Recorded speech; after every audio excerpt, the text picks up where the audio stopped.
Bem, vamos falar um pouquinho sobre variáveis e constantes booleanas. Como eu tinha falado anteriormente, a álgebra booleana ela trabalha com expressões lógicas, né? São proposições lógicas.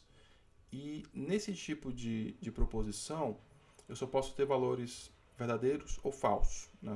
Uma variável booleana ela vai representar uma proposição lógica, ela só pode assumir esses dois valores. Então, se eu tenho uma variável a, que é uma variável booleana, né? Ela só pode assumir o valor verdadeiro ou o valor falso.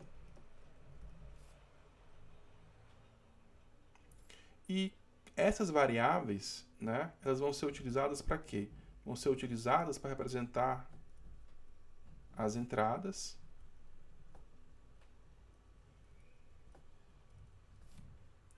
e as saídas dos nossos circuitos lógicos. Tá? Então, esse circuitinho aqui ele vai ser representado por uma expressão lógica. E essa expressão lógica, que a gente vai ver mais adiante, ela vai ser criada utilizando os operadores booleanos. Então, vamos ver aqui. Ó. O que seria uma proposição lógica? Então, a gente tem um exemplo da proposição. Né? Aí eu tenho a proposição A, que diz que Maria tem 10 anos. Essa proposição ela só pode assumir dois valores possíveis. Maria pode ter 10 anos, então a proposição é verdadeira, ou Maria não tem 10 anos, essa proposição é falsa. A gente pode criar uma outra proposição aqui como exemplo. Por exemplo, a proposição X. Né? Hoje é terça-feira. Então, essa proposição também é uma proposição lógica, porque ela só pode assumir dois valores. E eu vou ter constantes booleanas. Né? Essas constantes, o que elas fazem? Elas têm valores que não mudam. Né? Então, eu posso declarar, como foi aqui no slide, a constante B, que ela é verdadeira, sempre, ou uma constante C, que ela é falsa. Né? Então, vocês perceberam que eu posso apresentar o verdadeiro ou falso simplesmente pela primeira letra. Tá? Continuando. Os valores lógicos. Então, como a gente viu, uma expressão lógica, né? Que essa expressão lógica ela pode ser o processamento, né, de várias proposições, né? Ela também só pode assumir dois valores. Então, minha expressão lógica, sei lá, uma expressão f, né? Eu poderia dizer que se hoje é sexta-feira e, né? Aqui já é um operador que eu estou apresentando que a gente vai detalhar um pouco depois e apresentar da maneira mais formal, né? Vamos dizer que y seja outra proposição. Hoje é terça-feira e não está chovendo.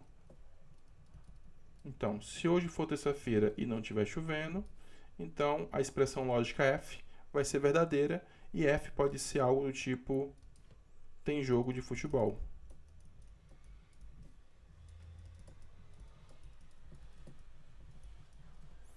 Então, as minhas expressões lógicas, né, elas vão poder assumir valores verdadeiro ou falso, né, V ou F, alto ou baixo, 1 ou 0. Então, 1 ou 0, alto ou baixo. Normalmente, em circuitos, a gente vai utilizar uns e zeros, né? Porque a gente sabe que em sistemas digitais nós utilizamos muito o sistema binário. Então, aqui, essas variáveis são variáveis binárias, porque só podem assumir dois valores. E quando a gente estiver representando como uma entrada ou uma saída de um circuito lógico varia, nós vamos utilizar muito o alto e o baixo. A gente vai ver que eu posso representar aqui uma expressão, né, uma entrada, tipo a entrada A, uma proposição lógica, e eu posso representá-la da seguinte maneira, né? Onde isso aqui é 0, isso aqui é 1, isso aqui é 0. Normalmente o 0 está ligado ao falso, 1 ao verdadeiro, né? E aqui eu tenho um baixo, e aqui eu tenho um alto. Então eu digo que nesse momento aqui a minha entrada tem nível lógico alto e nesse momento ela tem nível lógico baixo. Tá ok? Então a gente encerra essa sessão.